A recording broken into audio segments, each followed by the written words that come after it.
On va faire un petit focus sur un chien, des chiens on va dire, un petit peu particuliers, des chiens visiteurs. Je vous vois arriver, vous pensez à OK. Non, c'est pas tout à fait ça. Hein. Oui, je vous l'ai dit, ce matin on a envie de faire de l'humour, enfin, surtout moi. Ces chiens, j'espère, ne voyagent pas dans le temps. Non. Mais plutôt dans les EHPAD et même dans les hôpitaux ou les écoles. Qu'est-ce que c'est que ces chiens visiteurs ? Exactement. Alors, ce sont des chiens. Tous les chiens peuvent prétendre à devenir chiens visiteurs, à part les chiens de première catégorie. Vous savez, ça a été encadré par la loi de 1999, par exemple, un American Staff sans papier, et donc dans la première catégorie. Mais un American Staff avec ses papiers entre dans la deuxième catégorie, et là, il peut devenir chien visiteur, à condition de garder sa muselière et sa laisse. Pas qu'il soit dangereux, mais malheureusement, c'est la loi. En revanche, dès qu'il rentre dans un lieu privé, comme la chambre d'un patient, là, on peut enlever la muselière et la laisse. Ça veut dire que n'importe qui, là, parmi celles et ceux qui nous regardent, et moi le premier, je peux emmener mon chien dans un établissement comme ça, dans un EHPAD ? Alors, pas tout à fait. En fait, il faut d'abord être licencié dans un club affilié à une association canine territoriale. Ensuite, c'est mieux d'avoir le CSO, le certificat de sociabilisation et d'aptitude à l'utilisation. Ça fait beaucoup d'acronymes, mais on va s'en sortir. Ouais. Plus qu'un dernier, il faut passer une formation sous couvert de la CNEAC. Oula. La CNEAC. C'est La quoi CNEAC. ça La CNEAC. La CNEAC, c'est quoi ça, Jean-Jacques ? Moi, je connais CNEAC. C'est bien. D'accord, ok, super. C'est la Commission nationale d'éducation et des activités cynophiles. Ok, j'imagine qu'à la fin, tout est validé.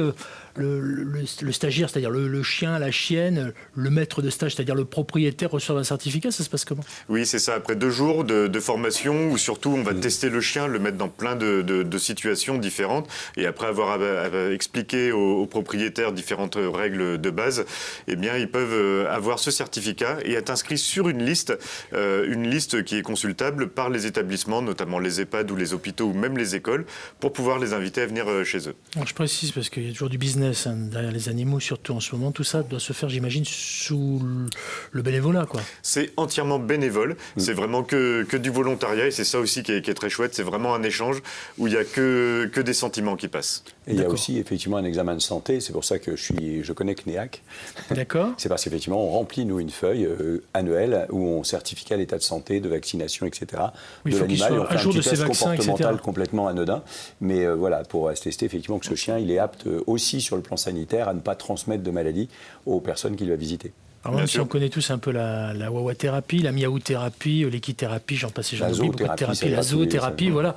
J'ai envie de vous demander à quoi ça peut servir, même si la question peut paraître idiote, de faire venir un chien dans un tel établissement. Moi j'ai la réponse, mais bon, il y en a peut-être qui se posent la question et qui sont peut-être un peu réfractaires aussi. Tout le monde n'aime pas les animaux. Hein. Bien sûr, mais je vais juste vous raconter une histoire qui m'a été racontée par Régis et Béatrice Boucli, qu'on a pu voir sur les photos avec leurs 2 caniches, Sweetie et Spencer.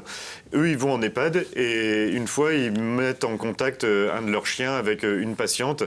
Elle ne parlait à strictement plus personne, même pas au personnel, pas à sa famille, vraiment à plus personne. Et puis quand elle a vu le petit caniche, elle a commencé à lui parler. Elle a commencé à redécouvrir sa voix. Et au fil des séances, elle a même commencé à reparler avec Béatrice.